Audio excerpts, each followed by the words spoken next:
Hello students. तो जैसा कि मैं बलविंदर सिंह, मैं टीचर, आप सभी का मैं SV academy Rawla online classes में स्वागत करता हूं। तो आज हम 6th क्लास का जो सबसे पहले 6th क्लास की जो मैथ चालू करने से पहले जो सबसे पहले जो बेसिक बातें हैं, ठीक है, उन सभी को हम स्टार्ट करेंगे। पहले उन सभी बेसिक बातों को हम स्टार्ट करेंगे, ठीक है, ताकि आपको प्रश्न करने में जो है वो बुक के प्रश्न करने में जो है वो आपको आसानी आए, ठीक है। यदि आपको बेसिक बातों का यदि आपको नॉलेज नहीं होगा तो फिर आपको प्रश्न करने में थोड़ी सी दिक्कत आ सकती है। तो आज हम जो है हमारी संख्या पद्धति यानी नंबर सिस्टम के बारे में जो है वो पढ़ेंगे, ठीक है।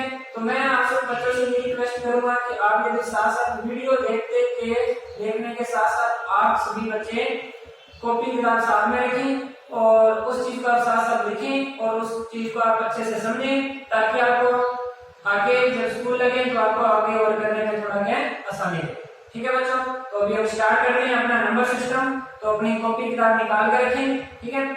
तो जो हमारा नंबर सिस्टम है, संख्या पद्धति है, सबसे पहले हम उसके बारे में चर्चा करेंगे। अब ये जो संख्या पद्धति है वो कितने पार्ट में डिवाइड है, ठीक है। तो सबसे पहले इसमें जो है वो हम पढ़ेंगे प्राकृतिक संख्या।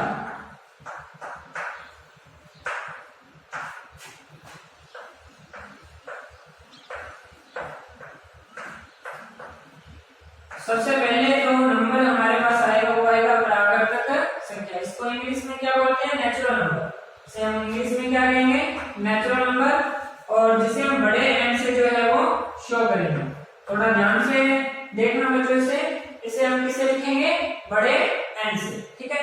अब प्राकृतिक संख्याएं कौन सी होती है? जो प्राकृतिक संख्या कौन सी होती है, ठीक है, जो संख्या एक से स्टार्ट होगी, यानी जैसे मैंने यहां लिखा 1, उसके बाद 2, फिर 3, 4, इस प्रकार से डैश चलती जाएगी। तो कौन सी संख्या होगी बच्चों? हमारी प्राकृतिक संख्या। उसके बाद हम 2 नंबर पे बात करेंगे। यदि हम बच्चों इन प्राकृतिक संख्या में, अब आपने एक बात सोचोगी सर ने तो 0 तो लिखे नहीं, अब देखो अभी हम 0 भी लिखेंगे। कैसे? यदि हम प्राकृतिक संख्या में 0 को ऐड करेंगे, यदि हम 0 को ऐड करेंगे तो वो कौन से नंबर बन जाएंगे बच्चों? होल नंबर, जिसे हम हिंदी में क्या बोलते हैं? पूर्ण संख्या। 2 नंबर पर हम पढ़ेंगे पूर्ण संख्या।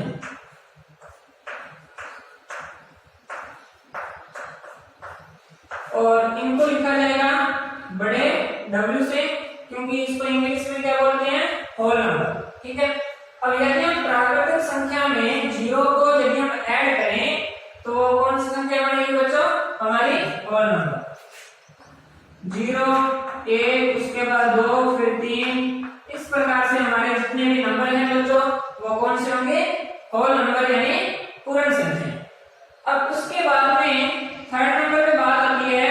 अब देखो बच्चों, आप 0, 1, 2, 3 ये सारी की सारी संख्या आपने बड़ी प्लस की है। किसकी संख्या है? सारी की सारी प्लस की है।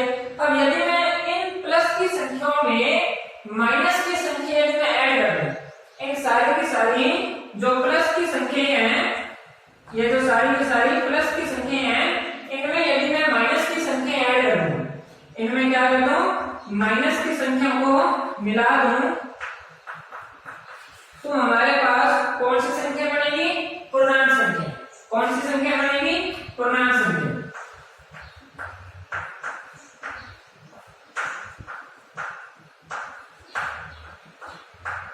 ये हमारी कौन सी संख्या बनी बच्चों? पूर्णांक संख्या। और पूर्णांक संख्या को i से भी लिखा जाएगा और z से भी लिखा जाता है इसको। तो जो हमारी पूर्णांक संख्या बच्चों उसे हम i से भी लिखेंगे और z से भी। अब वो संख्या कौन सी है? उसे हम एक नंबर लाइन पर शो करेंगे। किस प्रकार से शो किया जाएगा उसको? इधर देखिए। अब मैंने ये कहा कि बीच में आपके पास ध्यान रखना बच्चों, बीच में आपके पास क्या आएगा? 0। उसके बाद इस साइड में आपके पास प्लस की संख्या और इस साइड में किसकी संख्या आएगी आपके पास? माइनस की। सारी की सारी इस साइड से 1 आ गया, 2 आ गया, 3 आ गया, इस प्रकार से आगे ये चलती जाएगी। अब इस साइड में हमारे पास -1, -2, उसके बाद -3 हो गया। ये सारे के सारे नंबर इस प्रकार से चलते जाएंगे। तो अभी मैंने आपको डिस्कस की कि प्राकृतिक संख्या हम बड़े अंक से लिखेंगे। पूर्ण संख्या यानी होल नंबर जिसे बोलते हैं, यदि हम प्राकृतिक संख्या में 0 को मिला देंगे तो वो क्या बनेंगे, होल नंबर यानी पूर्ण संख्या बनेंगे। उसके बाद पूर्णांक संख्या क्या है, इंटीजर नंबर जिसमें हम पूर्ण संख्या में यदि हम प्लस की संख्या उसमें माइनस की संख्या मिला दें तो वो कौन सी संख्या बनेगी बच्चों, पूर्णांक संख्या। तो इसे जल्दी से नोट कीजिए, फिर हम आगे बढ़ते हैं।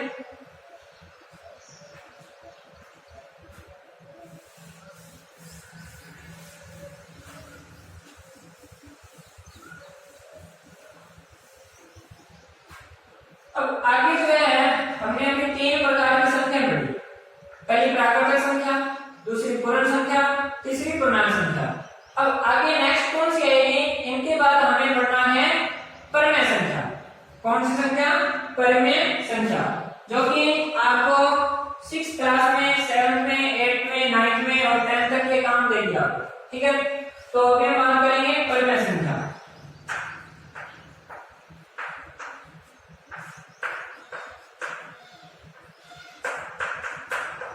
तो परमेय संख्या कौन सी संख्या होगी, हमने पूर्णांक संख्या पढ़ी है, ठीक है, प्लस और माइनस वाली, पूर्ण संख्या भी पढ़ी है आपने, ठीक है। परमेय कौन सी संख्या होगी, सबसे पहले तो इसे किसे लिखते हैं, ये मेन बात है, इसे हम बड़े क्याऊ से लिखेंगे, किसे लिखेंगे बच्चों, बड़े क्याऊ से लिखेंगे इसको, ठीक है। तो परमेय संख्या कौन सी है, हमने काफी सारी बटे वाली संख्या पढ़ी है। बटे वाली संख्या कौन कौन सी, जैसे मैंने 2/3 लिख दिया, 4/6 लिख दिया, ठीक है, 9/4 लिख दिया, उसके बाद 27/, में मैंने 9 लिख दिया, ठीक है, उसके बाद में 28/4 लिख दिया।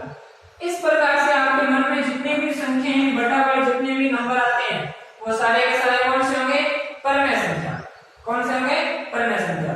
मेन रूप से परमेय संख्या की डेफिनेशन है वे संख्याएं जो p/q की फॉर्म में लिखी जाती है, वे संख्याएं जो p/q के रूप में लिखे जाते हैं। पर बच्चों ध्यान रखना, यहाँ हमने p/q लिखा तो है, परंतु एक बार यहाँ नोट करना कि यहाँ जो क्या होगा वो 0 के बराबर नहीं होगा, 0 के बराबर नहीं होगा।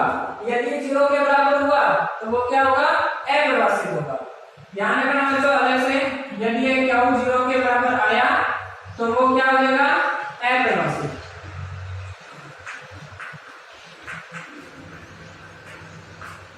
तो वो क्या हो जाएगा बच्चों, अपरिभाषित। अपरिभाषित का मतलब है कि हमारे पास उसका जो सॉल्यूशन आएगा वो क्या आएगा, अनंत। अनंत को हम क्या लिखते हैं, इस प्रकार से, इस प्रकार का उसका साइन है, इसको हम क्या बोलते हैं, इन्फिनिट यानी अनंत, ठीक है बच्चों।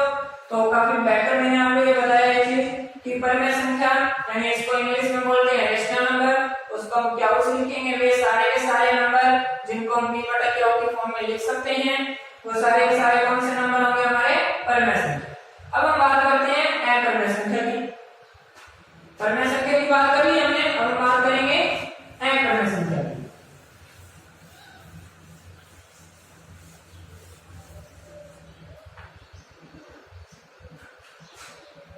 अब हम किसकी बात करेंगे, अपरमेय संख्या की।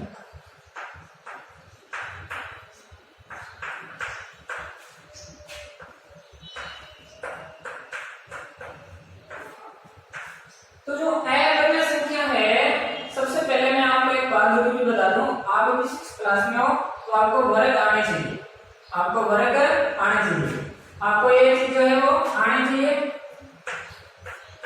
वर्ग यानी जो स्क्वायर है वो आपको आने चाहिए, इंपॉर्टेंट बात है, ठीक है। स्क्वायर का मतलब आप जैसे 2 का स्क्वायर 4 हुआ, आपको 30 तक जो है वो स्क्वायर आने चाहिए।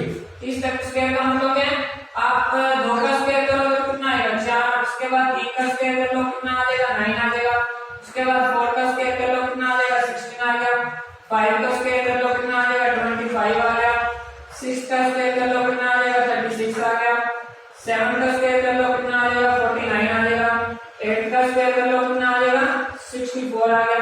इस प्रकार से आप जितने मर्जी स्क्वायर जो है वो जो है कंप्लीटली आप तैयार कर सकते हो। मल्टीप्लाई करना, 2 का 2 से मल्टीप्लाई किया 4 आया, 3 का 3 से 9, इस प्रकार से आप स्क्वायर जो है वो निकाल सकते हो। अपरमेय संख्या में आपको स्क्वायर आना चाहिए और वर्गमूल भी आना चाहिए।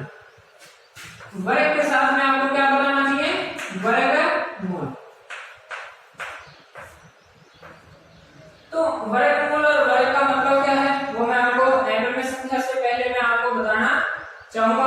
ठीक है, अब जैसे 2 को लेते हैं, अब आपने देखा है कि 2 का यदि हमने वर्ग किया, वर्ग का मतलब क्या है 2 की पावर 2, 3 का वर्ग, वर्ग का मतलब है कि स्क्वायर करना है पावर 2 का। ठीक है, 2 का वर्ग किया हमने कितना आया 4 आया। अब वर्गमूल की जब बात आएगी, वर्गमूल की जब बात आएगी तो वर्गमूल का मतलब क्या है पावर आधी। क्या है देखो थोड़ा ध्यान से देखना, 2 का वर्ग 4 है। अब यदि मैं 4 का वर्गमूल देखूंगा, ध्यान रखना बच्चों वर्गमूल उसी का ही आएगा जिसका वर्ग होगा। 2 का वर्ग 4 है तो 4 का वर्गमूल देखेंगे हम कितना होगा 2 आएगा। अब यहां से मैं यदि वर्गमूल का मतलब है कि पावर 2 उधर जाएगी तो पावर जो है वो 4 की 1/2 हो जाएगी, यानी कितनी हो जाएगी 1/2। इधर 2 है उधर उस साइड में क्या हो जाएगा 1/2। पावर 1/2 का मतलब वर्गमूल यानी रूट। अब यहां से हमें देखने से पता चल रहा है कि 4 का वर्गमूल कितना है 2 है। ध्यान रखना बच्चों जिसका वर्ग होगा उसी का ही क्या होगा वर्गमूल होगा। ठीक है, अब हम बात करते हैं अपनी अपूर्णांक संख्या की। तो अपूर्णांक संख्या का मतलब डायरेक्टली वे संख्याएं जो परिमेय संख्या नहीं है वो सारी की सारी कौन सी आएगी अपूर्णांक संख्या आएगी, यानी वे संख्याएं जिनको हम p/q के रूप में p/q के रूप में नहीं लिख सकते, रूप में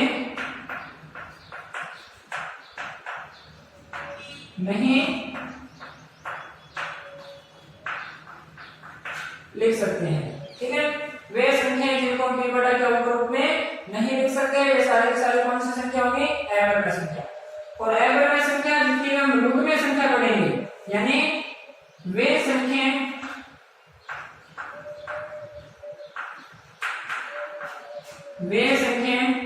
जिनका वर्गमूल नहीं होता, वे संख्या जिनका वर्गमूल